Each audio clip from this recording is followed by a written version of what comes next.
بسم اللہ الرحمن الرحیم۔ السلام علیکم۔ ہم سید طارق شہر پٹنہ سے آپ دیکھ رہے ہیں یوٹیوب چینل دشتی کا پروگرام میری آواز سنو۔ اللہ رب العزت نے قرآن مجید کے ذریعے ہم مسلمانوں کو صاف صاف آگاہ کر دیا تھا کہ وہ اس قوم کی مدد نہیں کرتا جو قوم خود اپنی مدد نہیں کرتی، اور یہ بھی کہا تھا کہ تم اگر ایمان کی رسی کو مضبوطی سے پکڑ کے رہو گے، ایمان کے بلند رہو گے، تقوی کے بلند رہو گے، ہمارے بتائے ہوئے راستے پہ چلو گے، تو فتح تمہاری مقدر ہوگی، فتح تمہارے نقش قدم پہ رہے گی، فتح تمہارے قدموں کا بوسہ لے گی، وہ تمہارے انتظار میں ہوگی۔ اور اگر تم ایمان سے غافل ہوگے، ہمارے بتائے ہوئے راستوں سے دور ہٹو گے، تقوی کے بلند نہیں رہو گے، تو ہم دیگر قوموں کو تمہارے اوپر غالب کر دیں گے، ان کے دلوں سے تمہارا خوف ختم کر دیں گے، وہ تم پر ظلم کریں گے، زیادتی کریں گے۔ اور آج یہ ہم مسلمانوں کو دیکھنا پڑ رہا ہے، ذلت اٹھانی پڑ رہی ہے۔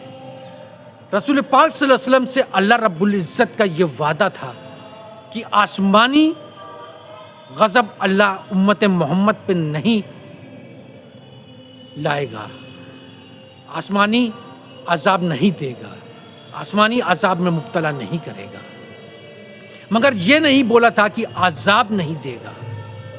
اور آج عذاب جو بھی آئے گا مسلمانوں پہ، وہ دنیا سے اٹھے گا، دنیا سے برپا ہوگا، اور اس کی وجہ ہمارا ایمان کا کمزور ہونا ہے۔ نتیش کمار صاحب ایک بلند پائے کے ایک عمر دراز سیاست دان ہیں، ان کو یہ بخوبی معلوم ہے کہ حجاب کیا ہے، پردہ کیا ہے، عبایا کیا ہے، اس کی اہمیت کیا ہے۔ اس کے باوجود انہوں نے لوگوں کے سامنے ایک مسلم خاتون کی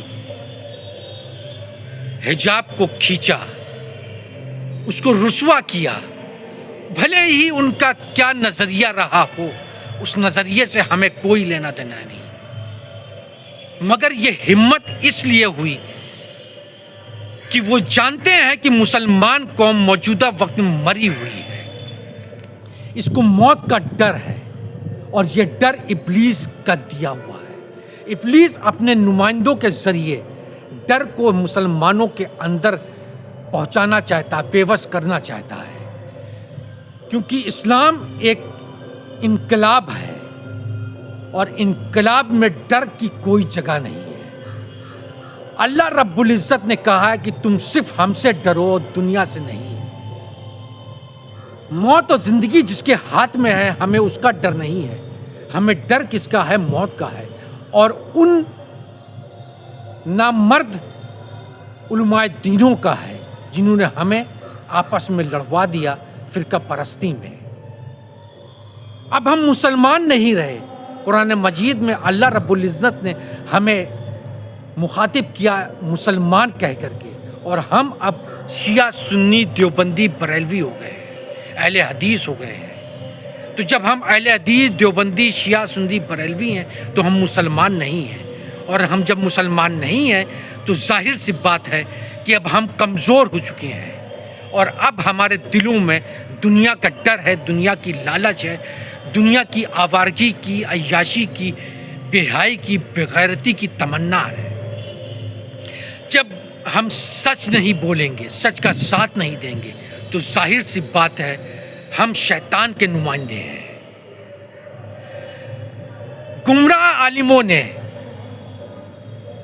یہودی فطرت کے عالموں نے ہم مجاہد مسلمانوں کو، مجاہد قوم کو، مجاہدوں کی تلواروں کو ابلیس کے گھر پہ، اس ابلیس کے قدموں میں گروی رکھوا دیا، اور ہمیں مسلح اور تسبیح دلوا دیا۔ آج ہم مسلمان مسلح پہ بیٹھ کر کے تسبیح ہلا رہے ہیں، اور اللہ رب العزت سے دعا کر رہے ہیں، اے اللہ مدد فرما، اے اللہ مدد فرما، بھیج دے لشکر، بھیج دے صلاح الدین، بھیج دے غزنوی۔ تو اللہ رب العزت نہ غزنوی کو بھیجے گا، نہ صلاح الدین کو بھیجے گا، نہ مجاہدوں کی مدد کرے گا، بلکہ غضب کو بھیجے گا۔ غضب ہم مسلمانوں پہ بھیجے گا، اور آج ہم اس کے غضب میں، آج ہم اس کے غضب سے دوچار ہیں، جو ذلت اٹھا رہے ہیں، تو اس غضب کا ایک حصہ ہے۔ مسلمانوں کو متحد ہونا ہوگا۔ اگر مسلمان قوم غالب آنا چاہتی ہے تو اس کو گمراہ عالم جو اپنے آپ کو نائب رسول کہتے ہیں اس سے دور کرنا ہوگا۔ ہمیں نقش قدم رسول اللہ صلی اللہ علیہ وسلم کے اپنانے ہوں گے، اس پہ چلنا ہوگا۔ ہمیں اللہ کی رسی کو مضبوطی سے پکڑنا ہوگا۔ ہمیں قرآن مجید کو اپنی تلوار بنانا ہوگا اور ہمیں آگے بڑھنا ہوگا۔ ہمیں طوفان سے آنکھیں ملانا ہوگا، ہمیں طوفان کو للکارنا ہوگا، ہمیں طوفان کو بتانا ہوگا کہ ہم امت محمد ہیں، اہل کتاب ہیں، اہل رسول ہیں۔ ہم موت سے نہیں ڈرتے بلکہ موت ہم سے ڈرتی ہے۔ موت کو ہم للکارتے ہیں، موت کو ہم کھیلتے ہیں، موت سے ہم ڈرتے نہیں ہیں۔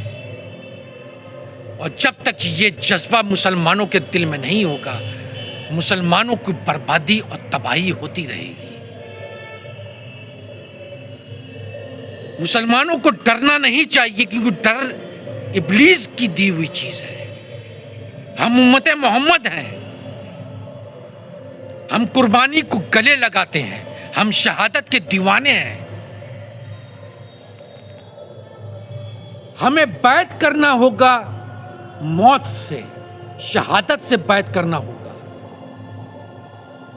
ہمیں شہادت کے پیچھے چلنا ہوگا۔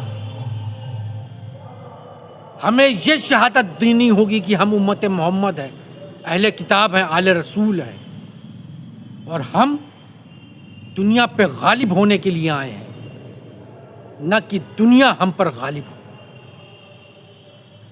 مسلمانوں کو اپنے راستوں کو بدلنا ہوگا، اپنے آپ کو طوفان کی شکل دینی ہوگی، جس سے جگرہ لالا میں ہو ٹھنڈک وہ شبنم، جس سے دریائے دل دہلے وہ طوفان۔